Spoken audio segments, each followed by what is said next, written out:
आज हम पढ़ेंगे विद्युत आवेश एवं क्षेत्र, यूनिट फर्स्ट का टॉपिक विद्युत आवेश एवं क्षेत्र।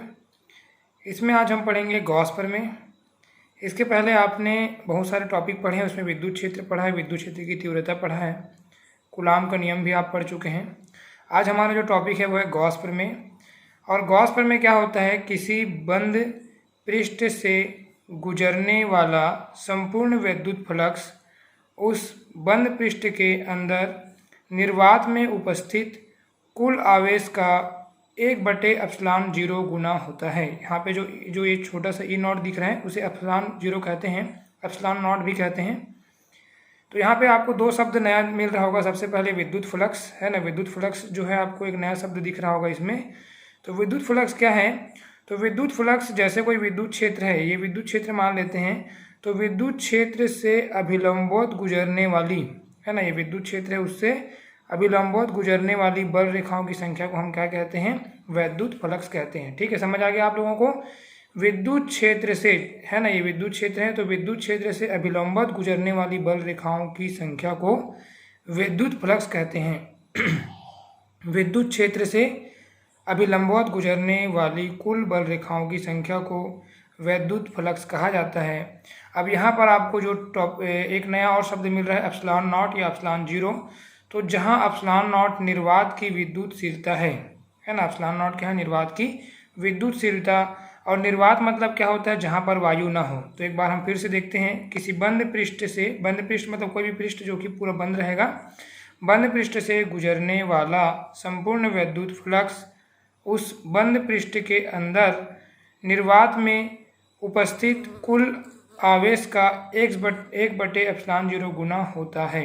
ये आपका जो है गॉस का प्रमेय है। ठीक है, अब जहाँ पे ε0 निर्वात की विद्युतशीलता है, अब हम इसको यदि किसी बंद पृष्ठ के अंदर निर्वात में उपस्थित कुल आवेश Q हो, तो गॉस प्रमेय से बंद पृष्ठ से गुजरने वाला संपूर्ण विद्युत फ्लक्स φE, यहाँ पर हम विद्युत फ्लक्स को किसे शो करेंगे? φE से शो करेंगे, है ना। विद्युत मतलब यहाँ पे इलेक्ट्रिसिटी के लिए E, और फाई विद्युत फ्लक्स को शो करता है ना।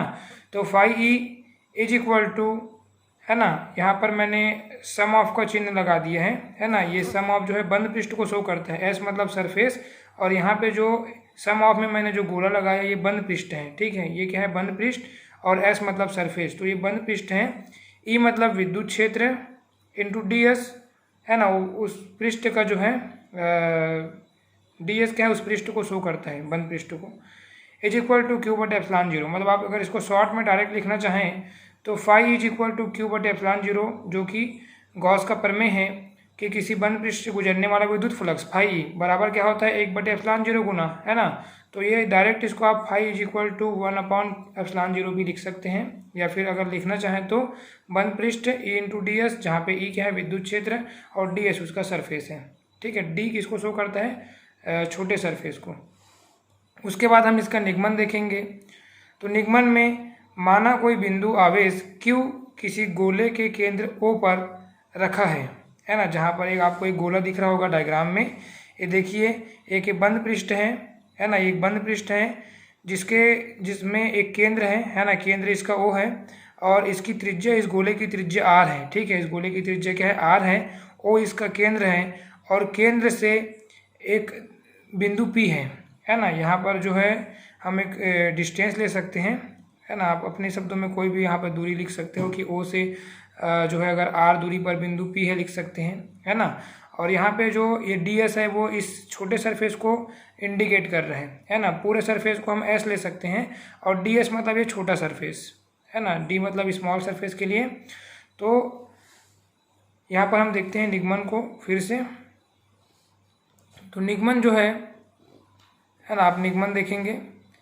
माना कोई बिंदु आवेश Q किसी गोले के केंद्र O पर रखा है, गोले की त्रिज्या R है, तब गोले के पृष्ठ पर स्थित किसी बिंदु P पर विद्युत क्षेत्र का परिमाण, है ना। पहले आप क्या करेंगे, इसको अपने शब्दों में भी लिख सकते हैं कि माना एक मतलब बंद पृष्ठ है ना, जिसका केंद्र वो है, इसके r दूरी पर एक बिंदु P है जिस पर हमको विद्युत क्षेत्र की तीव्रता ज्ञात करनी है। और जो इस टाइप से आप इसको बना सकते हैं। उसके बाद आप लिखेंगे कि बिंदु P पर विद्युत क्षेत्र की तीव्रता E is equal to 1/4πε0 into Q/r²। आपने पहले पढ़ा है, विद्युत क्षेत्र की तीव्रता का फार्मूला आपने पढ़ लिया है।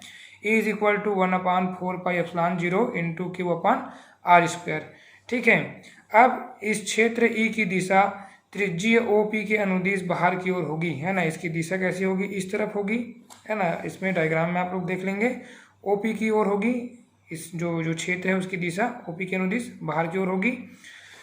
तो यदि बिंदु P को घेरे हुए क्षेत्रफल अवयव ds की कल्पना करें, है ना। इस बिंदु P को घेरे हुए एक हम क्षेत्रफल अवयव, ये छोटा सा जो क्षेत्रफल दिख रहा है, क्षेत्रफल अवयव ds की अगर हम कल्पना करें तो इसकी दिशा भी OP के अनुदिश बाहर की ओर होगी। फलस्वरूप E और ds के बीच जो कोण होगा वो 0 अंश होगा, है ना। E और ds के बीच यहाँ पर हम E ले लेते हैं, ये विद्युत क्षेत्र हो गया, है ना। तो विद्युत क्षेत्र E और ये जो ds है इसके बीच जो कोण है वो क्या होगा, 0 अंश होगा।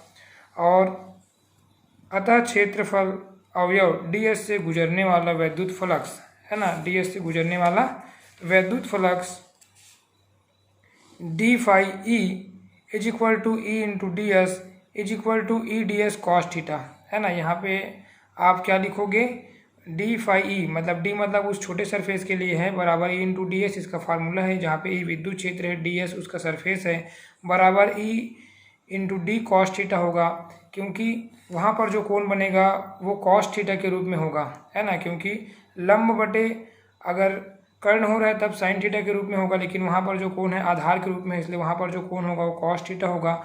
और थीटा इज इक्वल टू यहाँ पर हमारा वैल्यू कितना है, 0 है। उसके बाद d phi E is equal to E into ds cos 0 अंश लिख देंगे। तो cos 0 अंश का वैल्यू कितना होता है ना, cos 0 अंश का वैल्यू 1 हो जाएगा, तो E इंटू ds। अब समीकरण 1 में मान रखने पर आप देखते हैं d phi E is equal to 1/4πε0 into Q/r² into ds, है ना।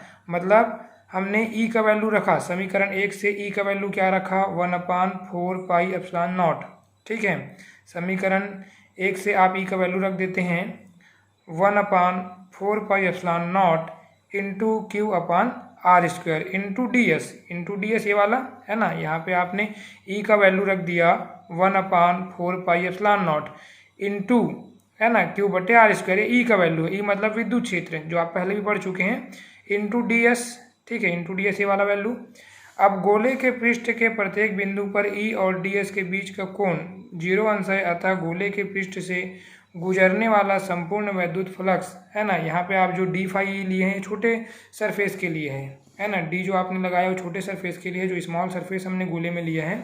लेकिन यहाँ पर अगर हम कुल, है ना, गोले के पृष्ठ से गुजरने वाला अगर संपूर्ण वैद्युत फ्लक्स की बात करें तो संपूर्ण वैद्युत फ्लक्स होगा phi E is equal to, है ना, ये बंद पृष्ठ। ठीक है, ये किसको शो करता है, ये संकेत बंद पृष्ठ को, S मतलब सरफेस, ये बंद पृष्ठ को शो कर रहे हैं, d phi E, है ना। E total is equal to sum of d phi E। अब यहाँ पर d phi E का वैल्यू आप रख दो यहाँ से, है ना। d phi E का वैल्यू कितना है, 1/4πε0 इंटू Q/r² ds।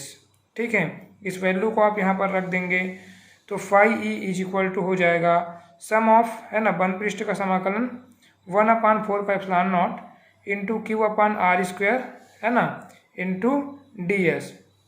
अब phi is equal to 1/4πε0 into Q/r² sum of ds। क्योंकि जो 1/4πε0 इंटू Q/r² है, ये क्या है, स्थिर वैल्यू है, ये फिक्स्ड वैल्यू है, इसलिए इसका समाकलन नहीं करेंगे हम लोग, केवल समाकलन किसका करेंगे, ds का। ठीक है, ये बंद पृष्ठ का समाकलन है, ये बंद पृष्ठ के लिए है।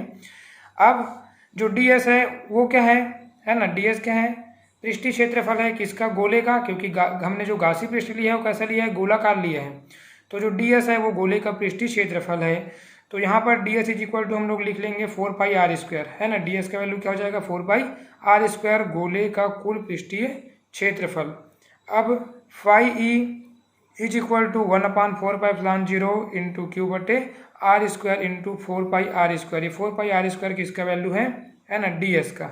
4πr² किसका वैल्यू है, डी एस का। यहाँ से 4π कैंसिल हो जाएगा, तो phi E is equal to है ना क्यू अपान एप्सिलॉन नॉट। ठीक है, क्यू अपान एप्सिलॉन नॉट, ये क्यू बच जाएगा और एप्सिलॉन नॉट बच जाएगा। 4π कैंसिल, आर² से कैंसिल, तो phi is equal to Q upon epsilon nought. ये आपका क्या है, गॉस-सी प्रमेय का जो है प्रूव्ड है ना, ये गॉस का प्रमेय है।